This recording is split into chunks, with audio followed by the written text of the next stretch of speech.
Lim ka Real Madrid hakmat ka Bayern Munich haka jilikai haka Champions League quarter final fast leg. Kat bakum juru lim ka Sporting CP hakmat ka Arsenal. Haka jing sedang banjilikai haka quarter final Champions League negamit hapdeng ka Real Madrid bersya ka Bayern Munich. Haka ba ka jilikai haka fast leg ka quarter final negamit ka Deru artat ka jilikai halaying jong ka Real Madrid kata Bernabeu Stadium.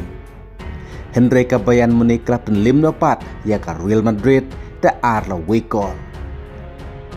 Day ka Bayern Munich kebala yaman tap kol ningkong ha ka menit ke subway lingba Luis Diaz ya ka bala assist daw es Gnabry. Bat ya ka kol ka baar pat layo daw hari kane ha ka menit ke sapu Henry ya ka bala assist daw Michael Olise. Bat ka Real Madrid kalayo ban penpaya ke sikol haka menit ke New South lingbau Kylian Mbappe. Kum taru Kylian Mbappe mentah haka Champions League haka nek ayom ulapoi syaka kat sauko. Henry ke jing duk jing kermen pat ya ka Real Madrid mentah ka day namar pa wadla ka day ke jing kai halaying Henry kla matno ke jing syareh maka fast leg hakmat ke Bayern Munich da arlo wiko. Bat ka jinglekai ka scan leg kan sedai halaying je ka Bayern Munich. Dang ha kane ka si sejan ke baladep ka Real Madrid klamat no ka jing syarem khamar ka ACD Mallorca ha ka jinglekai ka La Liga da arla wekol ka bala penlongru ya ka Barcelona mentah ha ka La Liga pakatam hadu new point ya ka Real Madrid. Mentapat ha ka jinglekai ka fast leg Champions League warla ka dek jinglekai halaying Henry ka Real Madrid klamat nepat ya ke jing syarem kepada tang du jing kermen haka jinglekai ka scan leg kepada halaying jong ka Bayern Munich.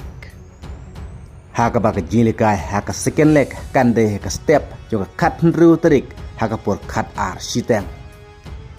Kat ba lingba ka ka sikol ka bau hari kane ulayo ne kemit haka Champions League bentak ayom ulayo hadu kat wekol. Bat haka dek ayom milikai mentah uhari kane ulayo hadu sapu kendai ko.